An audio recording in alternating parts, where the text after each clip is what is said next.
Good morning বন্ধুরা, তোমরা কে কেমন আছো? নিশ্চয়ই ভালো আছো। তো আমি সকালবেলা উঠে আমি ফ্রেশ হয়ে নিয়েছি। আর আমার তো সকালে আমাদের তো ডিউটি জানোই, আমাদের সবাইকে একটু কমেন্টের ভালোবাসা দিতে হয়। আর আমি একটা লাইভও করে নিয়েছি। তো আমি এখন যেটা করব এবারে হচ্ছে গোপুসোনাকে আমি স্নান করিয়ে দেবো। সেটা হচ্ছে চলো গোপুসোনাকে একটু স্নান করিয়ে দিই। তো এবারে তো চলো, গোপুসোনার স্নান হয়ে গেছে। এই যে গোপুসোনা বসে আছে। গোপুসোনা রাধে রাধে বলো। আর এখানে আমার ভোলেনাথেরও স্নান করা হয়ে গেছে। সমস্ত একদম সবাইকে ফ্রেশ করে দিয়েছি, একদম সম্পূর্ণ। আজকে শনিবার, শনিবারে আমি হচ্ছে বজরঙ্গলিকেও একটু দেখিয়ে নেব।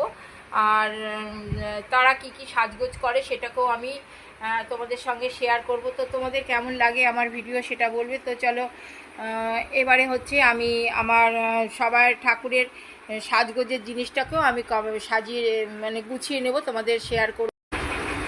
তো এবার চলো আমি হচ্ছে আমার ঠাকুরের আমি সাজগোজগুলোকে একদম কমপ্লিট করে নেব। এটা হচ্ছে কর্পূর কর্পূর জ্বালানো সোমবার মানে শনিবার দিন ভালো। এটা হচ্ছে বজরংবলীর সিঁদুর, এটা হচ্ছে মায়ের আলতা সিঁদুর, আর হচ্ছে এটা হচ্ছে গোপুর চান্দন, আর এটা হচ্ছে তোমার ধূপকাঠি মোমবাতি, এগুলো জ্বালিয়ে নেবো। আর নারায়ণের পায়ে তো আমি দিয়ে নিচ্ছি তোমাদের।